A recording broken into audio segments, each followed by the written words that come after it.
Welcome to Employing Differences, a conversation about exploring the collaborative space between individuals. I'm Karen Gimnig. And I'm Paul Tevis. Each episode, we start with a question and see where it takes us.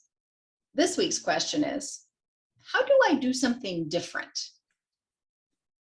So a lot of the work that Karen and I do is about helping individuals and groups do different things. Like they notice that they're working in a particular way, or they're behaving in a particular way, they're doing a certain thing, and they know that to get a different result, they need to do something different. And as it turns out, that's hard, right? If it were easy, we wouldn't be working with them. Like they would have already changed. This is one of the things I say about any particular change. If it were easy, you would have done it already. So what we wanted to do today is kind of explore, what does the journey of learning how to do something different than you have been doing work? What does it look like? What does it feel like? How do we actually come to behave in one particular way in a particular set of situations, and then over time change the way that we're behaving in those situations and do something different? Because it is not a switch that we flip. We don't instantly go from one to the other. So we wanted to start actually really by exploring that, and start in the place of understanding why it is you do what you're currently doing. Mm-hmm. Yeah, and I think the first thing to know is that the thing you're currently doing, you've probably been doing it for a lot longer than you've been aware of it. So we're going to start with the idea that to the extent that we have habitual behaviors that don't actually serve us, probably we started out not even knowing we did them, or certainly not realizing the impact they were having on other people. That's another variant. And that when we get interested in changing them, the first thing, which is actually the hardest thing, has already happened, which is we have become aware that there is a thing we would like to do differently. And we probably became aware of that through feedback of some sort from somebody else, or some kind of personal growth effort. And could look through previous episodes for the whole feedback piece. There are good and bad ways to do that, so you can help each other out. But we're starting today from this, okay, so now I know I do this thing that doesn't in the end serve me. It doesn't turn out to be useful. It doesn't have the results I would like it to have. And so where did that come from? So I have actually a very relevant example for me right now. One of the things that I have uncovered is that I, for a long time, did not receive feedback well. Like feedback, when it was given to me, if it was not given in a very specific, very clear way, I would not receive it well. Specifically, what I would do is I would interpret that feedback as an indictment of me personally. Right? So I would get feedback on a piece of work that I'd done, and my brain would go to the place of, and you're a terrible person. And so the behavior that I adopted was that I would stop seeking out feedback because I knew that I would not receive it well. And so that was the behavior. I would avoid asking for feedback on stuff. Even when I knew that feedback would probably be useful, I would not ask for it. Now, the interesting that's happened is that I've done a bunch of personal work, and I've now gotten way, way better at receiving feedback, but I still have that residual pattern of not asking for it, of not seeking it out. And so that's a case where, like, the reason why I did that was actually useful for me, right? Because I knew that if I got feedback, I could potentially go into this spiral of not feeling great about myself. And so not asking for feedback was a way of me protecting myself against a real danger, right? A real thing that was bad. And that behavior no longer serves me now. Yeah, and I think it happens a lot, that what you're describing is a case where you did a thing, you created the bad thing that now you were trying to avoid. You have the power to go back and change that. But probably there's an even earlier iteration where you didn't have the power to change that, where you adapted that behavior because it worked well. And for most of us, the majority of our behavior started in childhood. It started in our family of origin. It started in the people we lived with when we were, 2, 3, 4, 5 years old. Those are really, really formative years. And we learned within that environment what was acceptable or what worked or what got us the results that we needed to survive in that environment. And so one of the things that I find really useful to think about, it's actually a frame from the Imago relationships theory, is that these patterns that we have, they call them brilliant adaptations, because your little person was a genius. When you were little, you figured out this is the thing that works in this environment, and you got really, really good at it. And it's not because you were young and stupid. It's because you were brilliant and you were very good at navigating a flawed environment, because we all grew up in flawed environments. We didn't, any of us have perfect parents. And so there's this idea that one of the things we want to do if we want to change that behavior is get curious about, how was it brilliant? How was it absolutely necessary and appropriate and really, really smart at some previous point when we learned it? And really acknowledge that, like, it was a good thing. And in fact, it may even have good applications now, even as we're saying, and it's not really working for me in the way I'm using it today. Yeah, there's the idea that when these things are super habitual, they have us, we don't have them. And so we do them even when they're not needed or useful.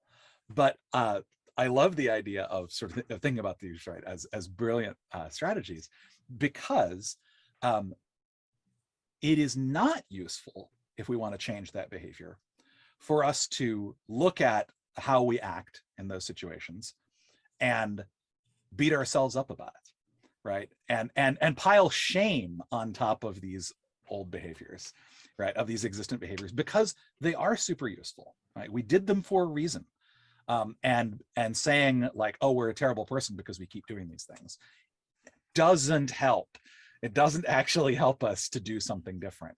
If anything, that shame spiral keeps us in that old behavior. And so being able to sort of see it and acknowledge it for what it is and go, oh yeah, this is really useful in these particular situations and is not useful in these other situations where it's showing up for me.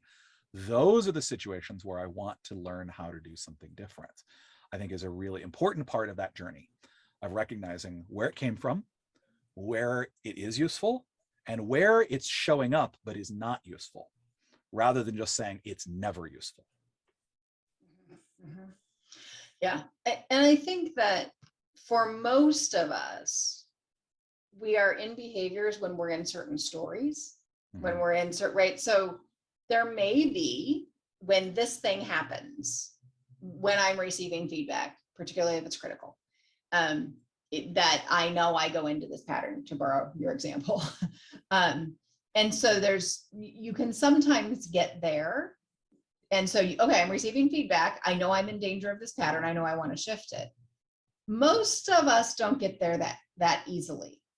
Most of us, our first round is, I did that thing again. Okay, now I can stop and think about, okay, I did that thing. What was going on around me when I did the thing? What was I feeling? What was I thinking? Like, and track it backwards.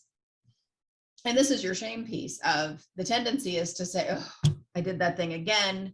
I'm a terrible person. What's wrong with me? I'm, whatever. Everybody has their own version of a story, but no wonder nobody likes me. I mean, it can be, you can go anywhere with it, right? You got all kinds of stuff. But if we can disrupt that story and go, oh, I saw myself do it. Here's an opportunity to think about, okay, so what brought it on? Where did that come from? And what happens is that over time, we can gradually trace further and further back in this series of the things that led to, in the end, that behavior. And each time around, we can get a little closer to noticing and therefore being able to shift earlier in the process. Yeah, the celebrating the awareness, I think, is an important part of that. Of, hey, it's 2 days later and I noticed that I did this thing that I always do. Previously, you would have been completely unaware of it. You've made progress that is worth celebrating. And yeah, the idea is that as you become more aware of it, you become aware of it sooner and sooner. So you become aware of it half an hour after you did it. You become aware of it 10 minutes after you did it. You become aware of it as you're doing it. And then you get to that point of becoming aware of it, that you're about to do it. And that's where you can actually start to shift differently. So every point along there of that awareness coming sooner and sooner is a sign of progress. Where we're getting closer and closer to actually being able to do something differently. But until we have the awareness, we can't.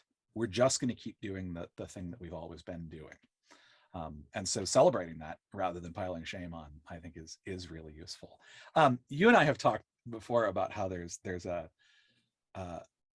two things that are paired that sort of go along with this, right? There's the behavior, there's the thing that we're doing, and there's the feeling that we have.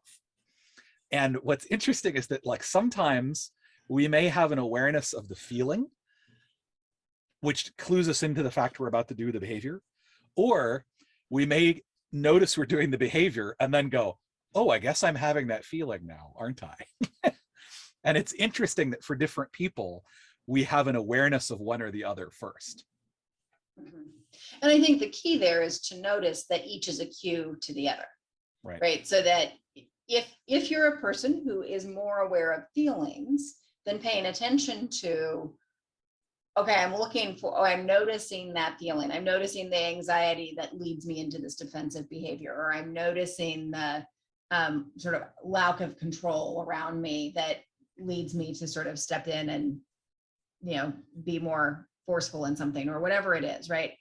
Some of us are better at tracking those feelings. And so use that as a strength to go, okay, I felt that way. Did I do the thing? Or I am feeling that way. Am I doing the thing? Am I using that tone of voice? Am I interrupting people? Whatever your behavior is. And then the flip side of it is to be able, some of us are more able to notice the behavior. Oh, geez, I interrupted again. Is it from that feeling? Yeah, it is. So why am I feeling so out of control right now?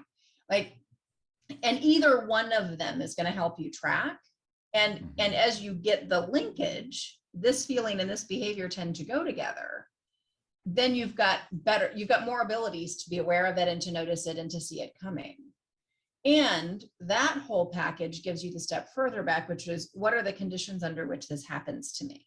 Mm-hmm. What are the conditions under which I feel this way? What are the conditions under which I behave this way? And so that's even a step earlier. Mm-hmm. And usually that the thing we're aware of is the story we're telling ourselves. And then before that comes the actual thing that happened. So all of those are steps along the path. And although they happen to us often in a few seconds, right? We go from one to the next. It may take weeks or months of gradually working backwards along that path to get to a real understanding of, oh, this type of environment I have to be extra careful in, around a person who has this kind of speech pattern or that kind of work ethic or work method or that kind of, any number of, it can be the smell in a room. It can be any number of really subtle things or bigger things. When I'm in a large group of people, this happens to me. When I'm working one-on-one, this happens to me. And as you can get that sense of it, then you can begin to figure out coping mechanisms that are actually effective. So you're not depending on the old childhood coping mechanisms that aren't working anymore. Mm-hmm. So the other important piece there is having the thing that you want to do instead, right? It's like we've been talking a lot about developing this awareness of when we're falling into our habitual patterns, but we also have to have so what is it that I actually want to be doing differently? What is that? And the more specific you can be about that, the easier it will be to do it. So actually thinking about, what is the behavior? What are the things that I want to say? What are the words that I want to use? What are the ways that I want to act, right? Not in a sort of vague, like, oh, well, I want to listen more carefully. Like, well, what does more carefully look like? Like, how would we know? Having what is the thing that you want to do instead of interrupting, what I want to do is wait until somebody has finished talking and then ask them, is there anything else? Like, that is a specific replacement behavior that you can have. And so you want to know, like, yeah, I want to become aware of when I'm interrupting, but I also need to know, what is it that I want to do instead? And then to your point, being aware of the things that can knock you off balance, What are the situations in which you need to be on your guard because you know that it's going to be hard for you to do those things? And then what are the things that you can do to restore that sense of balance, to get back to that place of being able to try the new behavior, even if it's awkward, even if it's unskillful, which it will be the first number of times that you do it. Like you're trying a new thing, you're not going to be good at it right out the gates. But having the like, and noticing that, oh, my perfectionist tendency is going to pop up here, so I'm going to stop trying to do the thing because I know that it's not coming out well. So what do I want to do about that? Like, so having the thing that you want to do, but also having an idea of what might throw you off and how do you want to recover can be really useful. Yeah. And I want to say just a bit about that unskillful piece. Yes, a new behavior is always going to feel clunky and uncomfortable and probably even unsafe. What am I doing here when we haven't done it before?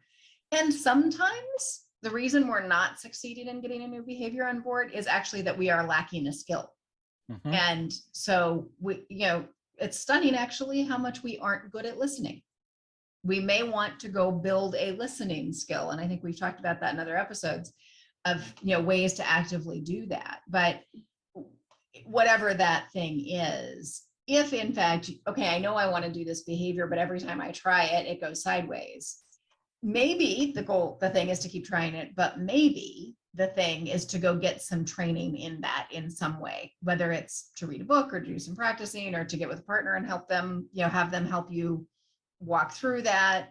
There are lots of ways, but being aware that most of us don't actually have all the skills we need to function well in teams and complex environments in the world we live in. And so it really might be that behavior you want to change, the reason you're not doing the new behavior is that you actually don't have the skill to do it yet. And you might want to work on that. Yeah. The last piece that I'll add into this, we've been talking a lot about sort of like interpersonal work you can do. And some of this has also been about like, what training can I get? How can I practice this thing, what have you? The other thing that's useful when you're building a new skill, when you're trying to do something different, is to let people know that you're trying to do it differently and ask them for feedback on how you're doing.